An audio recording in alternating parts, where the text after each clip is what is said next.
What is up, everyone? Welcome back to my YouTube channel. Today we'll be reacting to what if Kyle Larson went to SHR.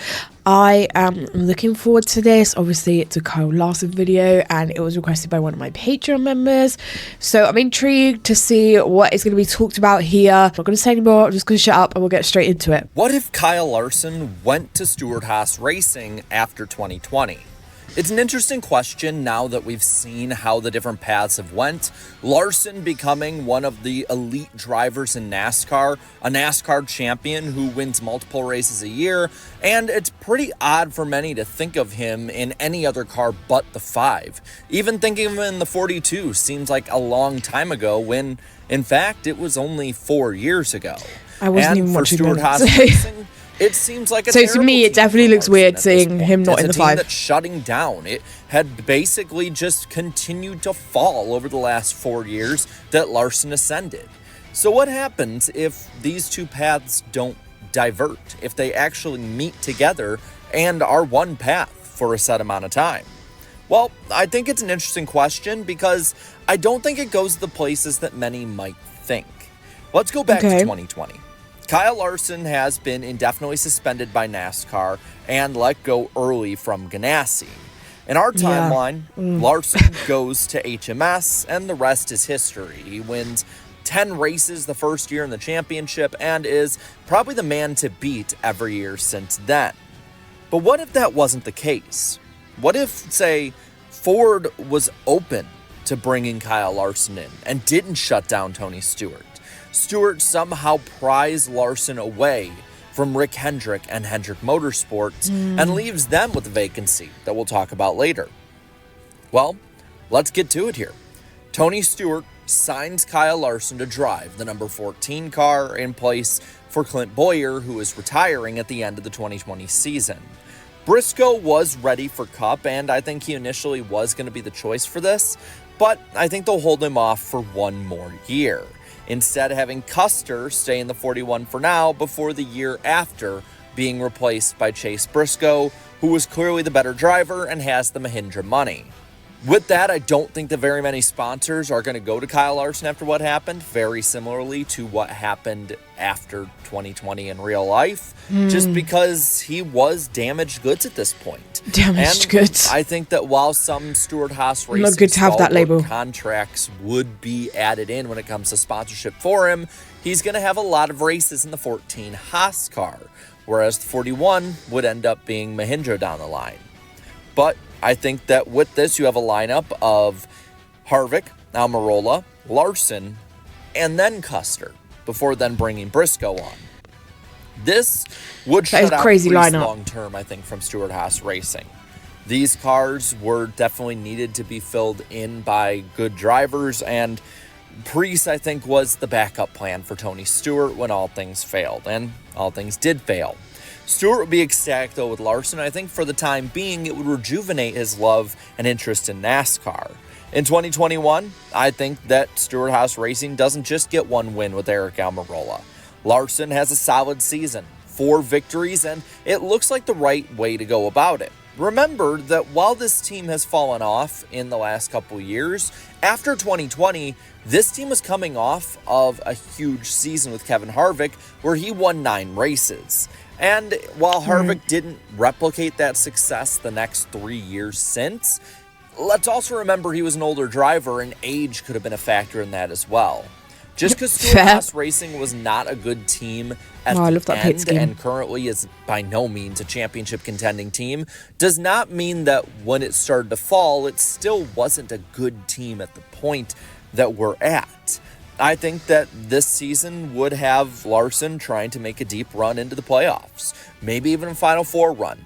I don't see him winning, though, just because Stewart-Haas Racing was starting to fall off, but I do see a comparable season to one of his better years at Ganassi, which at that point would look like Larson is ascending even further. 2021 would be perfect, as I think he'd come back with a vengeance, and as we saw, he did so. But the equipment with Stewart-Haas, still, even at its best, is nowhere near Hendrick Motorsports. It's not close. Going into 2022 and 2023, I think that, well, like real life, Stewart-Haas starts getting its final wins. Kevin Harvick is falling off, and you can kind of see it by the results at the end of his career. With this, the difference being is that Larson takes the role as the SHR franchise driver. Harvick doesn't need to get a bunch of chiropractor appointments for his hurt back because he doesn't have to carry Stewart-Haas Racing on it at the end of his career.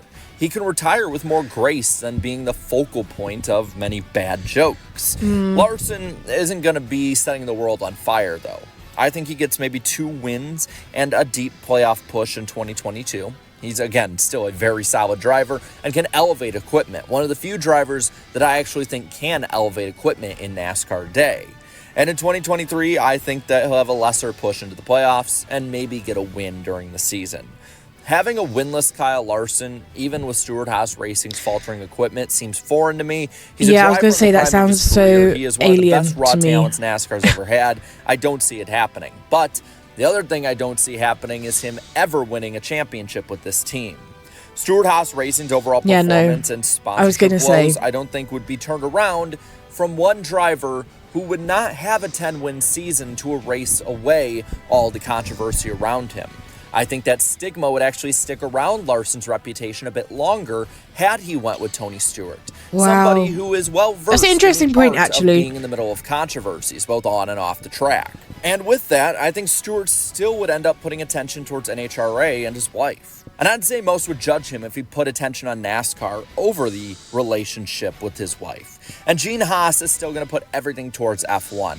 Let's not pretend that Larson making a different move is going to have a butterfly effect that makes F1 less of a boom in the U.S. as it was. Yeah. Many times in history in this sport, Can't disagree with that. is bound to happen. And one of these, I think, is SHR leaving NASCAR. The other is Kyle Larson landing at Hendrick Motorsports. Let's look at the Hendrick side for a moment, briefly here. In real life, can see them leaving JJ there. retired, and Larson would take over a rebranded 48 that would be the 5 car. In the alternate timeline, I think Eric Jones signs a 3-year deal with HMS and the 48 team with a 4th-year option. I think he's a safe driver. Sponsor Ally would not dislike having Jones. I think he fits the mold pretty well. And I think that he would perform better than Johnson. I think he could average a win a season. Wow. The problem is Elliott in the 9, Byron in the 24, and Bowman in the 88 would perform better. In this timeline, I don't see the 5 coming back because I think that rebrand in part was also because of Kyle Larson having that HendrickCars.com sponsorship. And if they bring him in 24, I think they can actually get a few more sponsors on, and you don't need to have that giant rebrand all put together. You might still have it, maybe have him in the 5 or have Bowman in the 5 or whatever it might be. But I don't see that being the case more or less. In 2024, I'd say Kyle Larson to Hendrick Motorsports, and more than likely the 48 would be an immediate contender and basically run like he is right now. I don't think he'd be doing the double. Maybe he'd do it in 25 or 26, as doing it in the first year is just asking too much. Larson would still not be seen as a top 3 elite driver going into this year, though, 10 years into his career, because he'd probably have 10 to 15 less wins, give or take, depending on how SHR backed him. Yeah. I think that the butterfly effect of all of this would be very interesting in who would get those wins that Larson had, and on top of that, who'd get the championship Larson has. But I want to know what you think. What do you think would have happened had Kyle but would Larson anyone get a championship? I don't know. Stewart-Haas Racing for 2021 and beyond? Does the team stick around? Does Larson perform well? Or does he just end up at Hendrick in the end and ultimately nothing really changes? Well, that was interesting to think about what could have happened. I don't think, like he said there, he probably wouldn't have gotten a championship with Stewart-Haas Racing, because they're just, even like he said, with all the equipment they have, they're not going to be at the front. Maybe he'd get a few wins. Again, like he said there, it's like a foreign concept that Larson isn't winning. But I did think that if he did go to that team, would he then eventually, in a few years, come round to Hendrick Motorsport still, even if he went to Stewart-Haas Racing? So I don't know. It's a good thing to think about, but then at the end there, I don't know if he went to that team. I don't know who would sit in the 5, whether they would keep the 5. And if that person would maybe get a few wins, yeah, sure, but I don't know if they'd get a championship. It's big, like, what if? Rounding off that video, I'm glad he went to Hendrick Motorsports. And he got these wins. He got his championship in 21. And he's still like performing, even though he hasn't had a championship since, he's still performing at the front. And we've just started the 2025 season, so who knows what's going to happen this year. But I'm excited to see how it's all going to come together and who might win the 25 championship for NASCAR. But that was a really good video, so thank you to my Patreon members for requesting this video. And with that being said, if you have any other videos that you'd like me to react to, drop them in the comments. I'm working my way through everybody's suggestions at the moment. If you did want to check out any of my other socials or become a Patreon member and get early access to videos like this or top priority over your suggestions, then you can do all of that down below. But I hope you enjoyed today's reaction, and I will catch you next time for the next one. Bye!